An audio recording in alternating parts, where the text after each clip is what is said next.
Hello everyone, it's Kylie.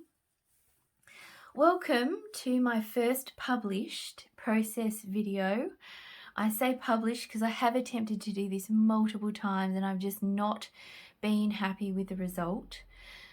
I think I've worked out a way where I can film my process in real time without having to do lots of complicated editing. And I can sort of maintain my creative flow, because when I get into my creative flow, I go deep and I go for hours.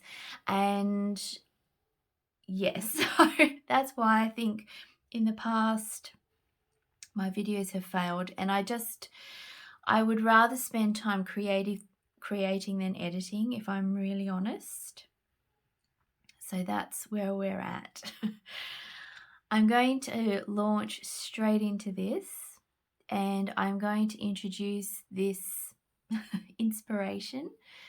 It is for my next collection, which is going to have a grungy antiques theme. I go through my stash in my craft room and I pull out all the things that I think will work together. And this is my inspiration. So I have trim, I have fabric, I have modern, I have vintage, I have antique. I also had, and this is what inspired the very start of this collection, I have these ornate plates, and I haven't used them because most of my journals are pastel and quite light looking. And I felt that these were heavy, but I think they will go really nicely with my grungy antiques on the covers. So I'll be using those in different ways on the covers. And my other inspiration, I actually look in my own Etsy shop for printable kits to use in my journal or my collection. And if I don't have one that suits what I have gathered, then I try and make one. So that's sometimes why you'll see a random kit appear in my shop. So I'm going to be using Grungy Antiques Set 1 and Set 2 in this collection. And what I do is I print off the pages for that. So these, I'm going to have 2 large journals and 2 small journals in this collection. And I'm going to show you snippets of my process as I go. So it won't all be, it will be in real time for those snippets, but it will not be the 6 hours straight that it takes me to make a journal. I'm not going to do separate videos for each stage of the journal. I'm going to show you my inspiration at the start, and then the next video I will show you how I sort of put all of this inspiration into the separate piles for the journal, because I'm very creative, but I'm also very organized. So I print off on, it's either linen paper or there's a pebble textured paper. Plain copy paper is fine as well, but these are, so they're shrunk down for the smaller journals. So that's the ephemera for the smaller journals, and that is the full-sized ephemera for the larger ones. So I have my ephemera organized there. And then I have my pages. So I shrink down and do 2 to a page. I double-side it. Okay, so I've got collage page on both sides. So I have the small and I have the large for each of the pages in the kit. And I think that's the ephemera for the small journals. I've got that mixed up. Okay, so this is the first stage of me putting together a journal or a collection. Okay.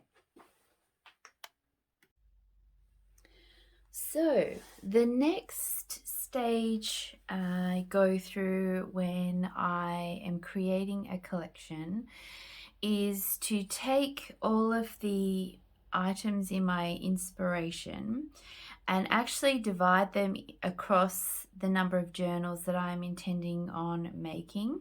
If it's just one, I generally just size things or take as much as I think I'm going to need for one particular journal.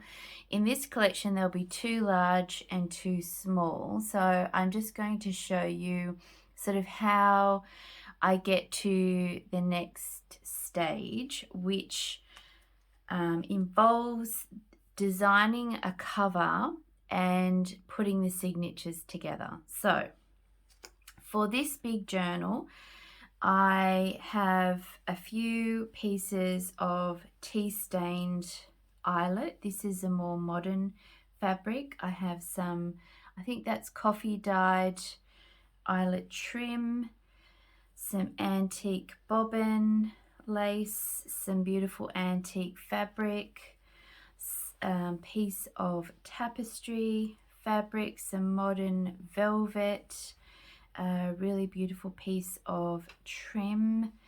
And from these pieces I sort of get inspiration that might be sort of a belly band or the spine of a journal. So these are all the pieces. I've gone through the big pile and I've sort of just put them into 4 separate piles. They're not all exactly the same because I don't want the journals to look exactly the same for this collection. So I've sort of divvied up the bigger pile into sort of more random piles, but for this particular journal I'm feeling like that might be the base to the cover, and I have a larger piece of fabric, different fabric for each of the other journals, so the base will look different. What I also do is I use 240 GSM. I'm not sure how much that is in pounds in terms of light cardstock, but I typically use a front and a back and a spine, so 3 parts to my covers. And I do put my covers together differently. I don't do it the same every time. Sometimes I don't use cardstock to reinforce. It might just be quilted. But for this collection, all of the journals will have a cardstock base. The other thing I do is with the printables, I actually go through and tear off the white border from printing. And I do that just with you can do it with a metal ruler, or you can actually do it with a timber ruler. And I have one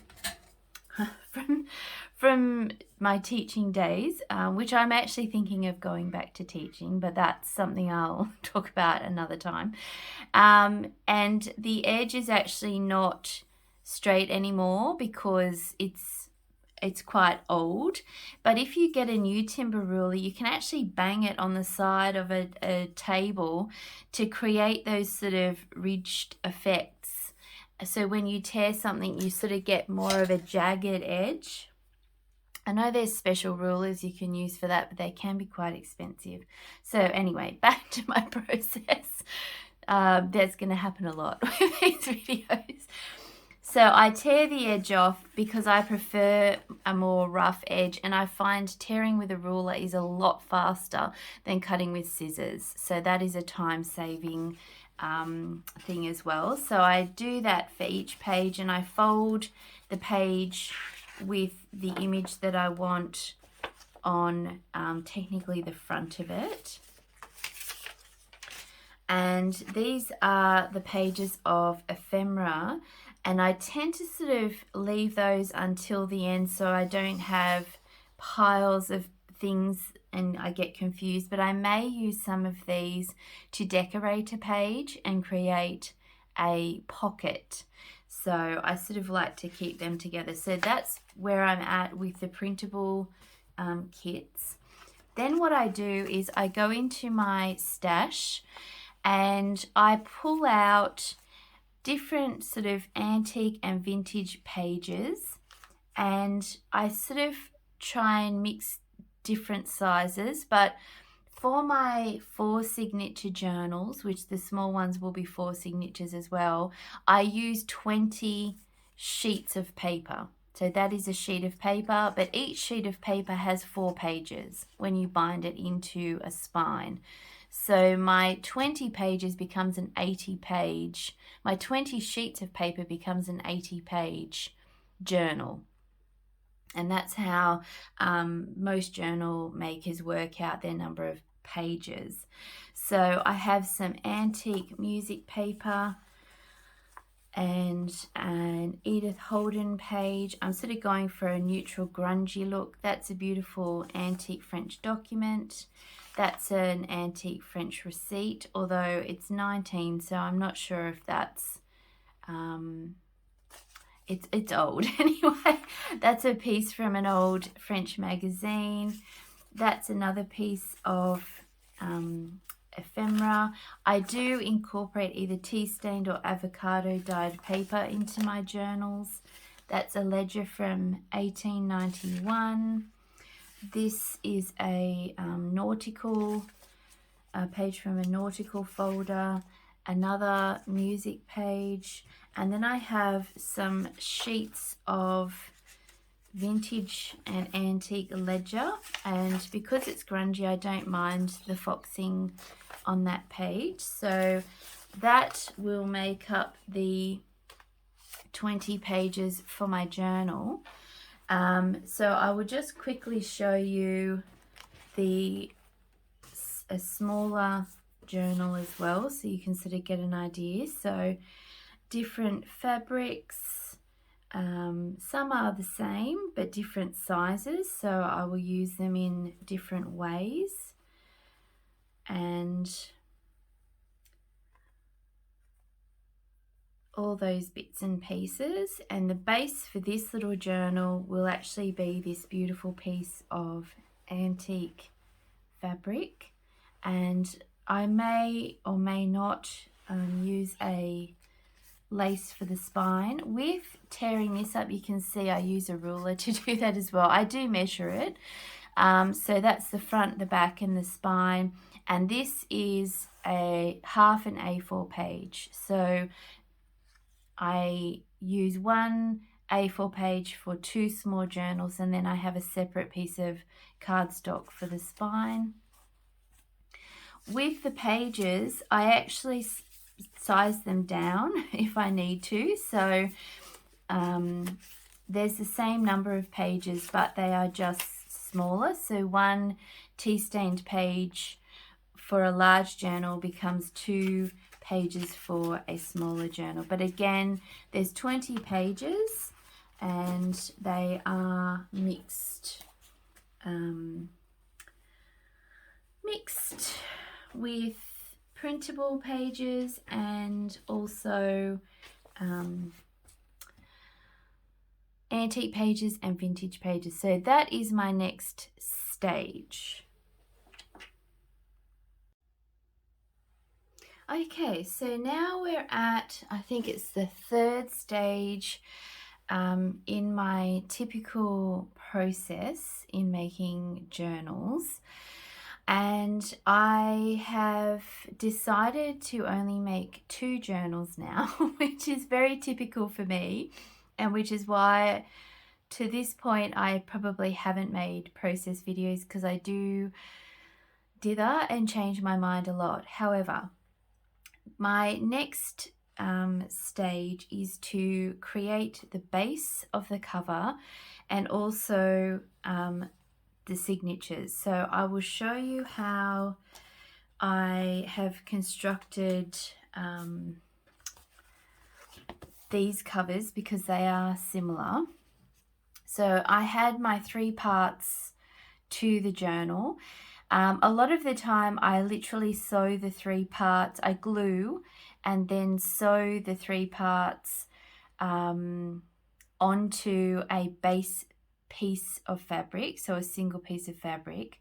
But it's also fun to sew the spine separately, because then you can use a different fabric and trim, which is what I've done here. So I have a piece of fabric and a piece of trim, and I have sewn those onto the spine, so onto the cardboard spine that you can see here. And then I sewed, I patchworked, so this is glued. I've patchworked fabric onto the front panel and the back panel and sewn around the edge. Now the way I sew it so that I can see, because often when you have patchwork it overhangs, and I like to use, I've got these crimping shears and they're scalloped rather than zigzagged. I got those a long time ago and have completely forgotten where I got them from. But you can, you know, just cut the fabric to size.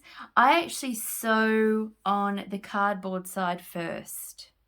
So then you can actually see on the other side where the border is around the edge of each panel. And then I sew the two panels together. So I position the front panel onto the spine this way, so fabric to fabric, and then I sew down the very edge. So you line the two bits of cardboard up, and I sew down the very edge, and then I open, it's like an open seam.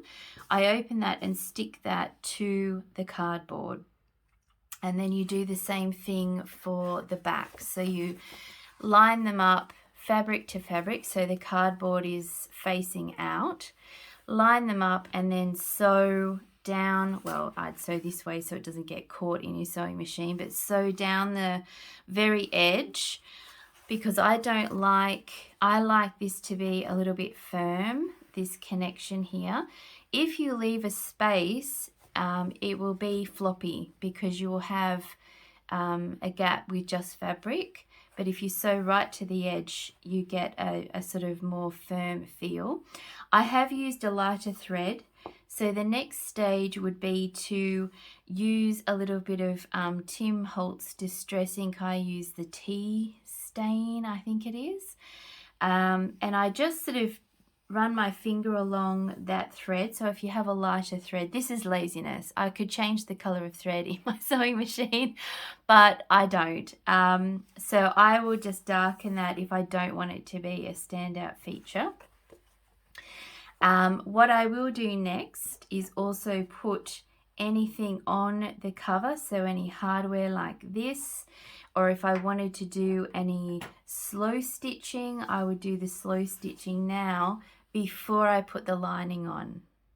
So hopefully that makes sense. So I sew my panels in this way so that I can see where the edge is, and then I do whatever I want to do to decorate the cover, so maybe putting a pocket on or something like that. For this cover, it's going to be one of these plaques, and then I will put the lining on and sew these signatures in. So I will just quickly show you the cover of this little one. It's the same way, so but this was 2 pieces of fabric and the spine. So I sewed the spine on with a little bit of overhang, and I trimmed the top and the bottom. You don't want a lot at the top or bottom, because that will affect how the journal sits if you have too much overhang, unless you're making a journal that is meant to be stacked lying down. And then I glue those flat, so you've sort of got a flat surface. If you're doing this style of journal, it's actually easier now to glue fabric as the lining, because you do get some, if you're using paper, you need to use quite a strong glue to make sure it doesn't lift where that fabric is stuck, because it is a bit bubbly. Not too bad, but yeah, so that's how I do the cover of these, how I've done the cover of these two, and that hardware will be on the cover of that journal. That's all I will be doing this time. Of course, I will, if this process video goes well, I will be doing other process videos, and I'll be showing different details of my process to keep it interesting. But I will just quickly show you how I set up my signatures. So I have, I was lucky enough to get a lot of antique and vintage pages, receipts, etc.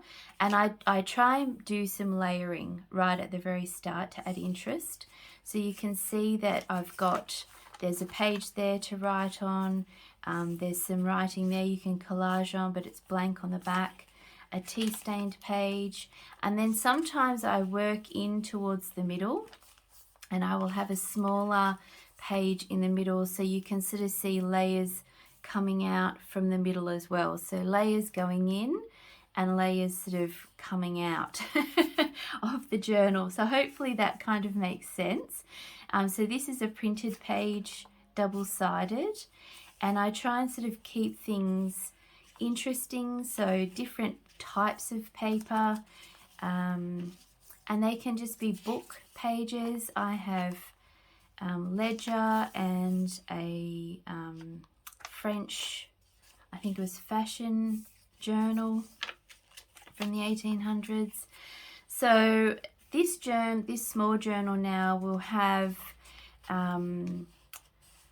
8 signatures because I've decided not to decorate these journals. I am just going to have the covers fairly simple. So these have become sort of journals to write in, these two.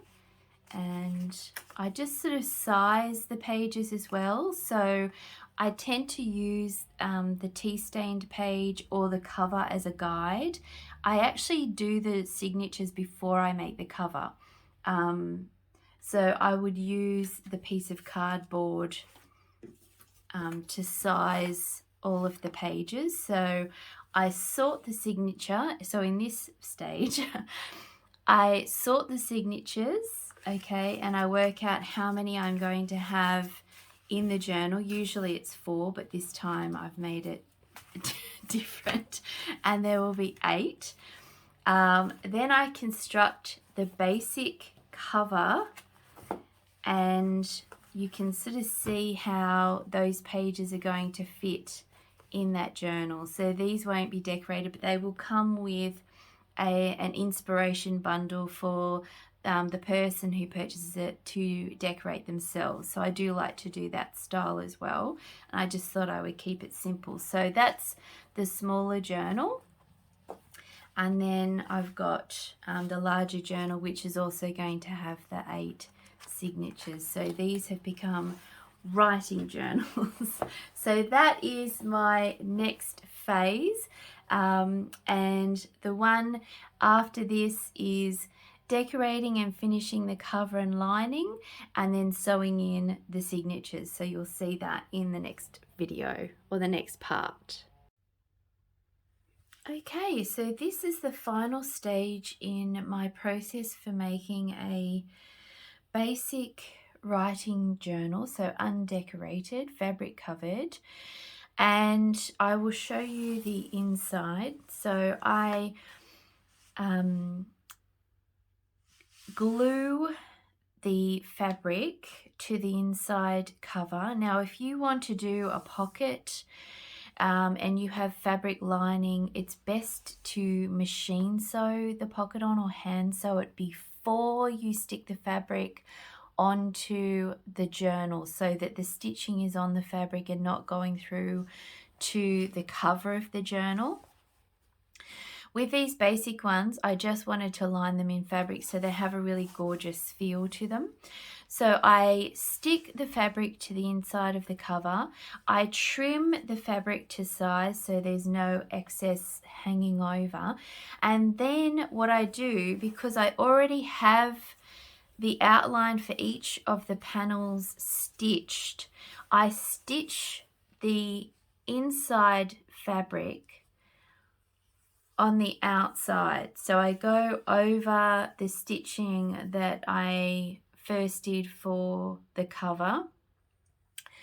So then you've got sort of I guess a template to follow, or a already stitched sort of thing to follow. If you want to do sort of more messy stitching, then that's fine. You probably don't need to stitch from the front. You could actually stitch from the inside. So that's a personal choice. Yeah, so basically gluing the cover down, trimming it so you can see where the edge is, depending whether you want to stitch from the inside or the cover. If you want to add any pockets, fabric or lace pockets or tuck spots, I always stitch those to the fabric before I stitch it to the cover. Otherwise, your stitching is going to end up showing on the cover of the journal. The next thing after I've stitched or finished the inside cover is to sew the signatures in, and I do that usually with a 5-hole pamphlet stitch, and I'm sure there's tutorials on how to do that already on YouTube, but I like a neat look, especially if I'm using more than a couple of signatures. And in order to achieve that, I use a template. So I make a template up using the size of the spine. So this spine was 5 centimeters or 2 inches. So I measure out a piece of usually a light cardstock paper I find can tear, and then I divide the spine into the signatures so they're evenly spaced apart. Then I find the center of the length, and with a 5-hole pamphlet stitch I do an even amount between the middle to that one and to that one. So I don't ever measure from the top or the bottom. I always measure from the middle out. So that's just a handy hint.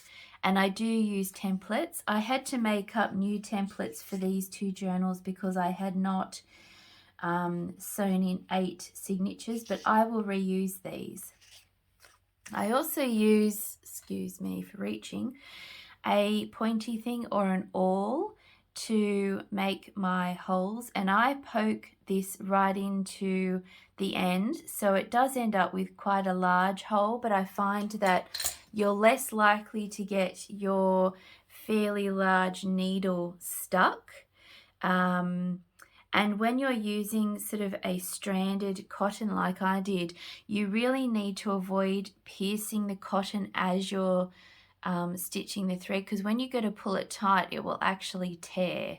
So that's another handy hint if you're using stranded cotton and not waxed thread. Okay, so there's some ideas with the inside cover and sewing in the signatures. The last thing I tend to do, so with the cover I did place these plates on. So I measured where I wanted them to sit. I poked holes with the sharp tool or the awl, and I put that on and flattened that out before I put the inside cover on. So I do everything I need to do to the cover and the spine before I do the inside cover. And if I want to add anything to the inside cover, I always do that before I stick it down and sew it. And this is typically how the process that I use. In terms of decorating the signature, I will show you that in another process video. So I just kept it basic to show you my basic process on how I put a journal together. The last thing I do is I flick through the journal just to make sure that it's nice and balanced, and that I'm feeling good about what pages I've used and what decorations I've used, and to just make sure that everything's up the right way. I do check that when I'm sewing the signatures in. And it's also a good idea to make sure to check before you tie the signature off that everything is tight on the front and the back and you don't have any little loops. Sometimes there'll be a little loop, and when you go to tie it off, the loop suddenly pulls through and you have sort of a wobble. If you're doing loose binding, that's fine, but if you're not, then wobbling's not great. You have to start again, and I always check the thread on the spine to make sure that that is nice and straight before I tie it off. So that is my basic process for fabric covered decorated journals. I was a little bit tricky with the spine because I did that as a separate part to the front and back cover. An even more basic version is to use the one piece of fabric, glue it down, sew each panel, and the reason I sew it in 3 parts, even with one piece of fabric, is to stop any bubbling here where the journal moves. So sewing here and here on the front cover and the spine creates more structure even if you're using one piece of fabric. So that's another handy hint as well. Okay, so these 2 journals will actually be in my Etsy shop. They are going to come with a really cool bundle of bits and pieces. So they are the pieces that I was going to use to decorate the journal. I think I said that in the first part of the video. But typically for me, I've changed my mind. And sometimes I do it on purpose because I really don't like being told what to do, even by myself. Yes, I work on that every day. In fact, having a 5-year-old now has taught me to choose my battles. He doesn't tell me what to do. He asks nicely. I have trained him to do that, but anyway. That's just a random aside. Okay, so I hope you enjoyed this process video. I hope that it's given you a little bit of insight into how I put together a journal. Depending on how well this goes, I will be doing future process videos. And I will be doing it in the same way where I just show you snippets of how things work. I'll be doing that because I do a lot of machine sewing and that's very noisy, and I find long process videos, I tend to fast forward bits and I don't want to fast forward videos. I'd rather it be in real time.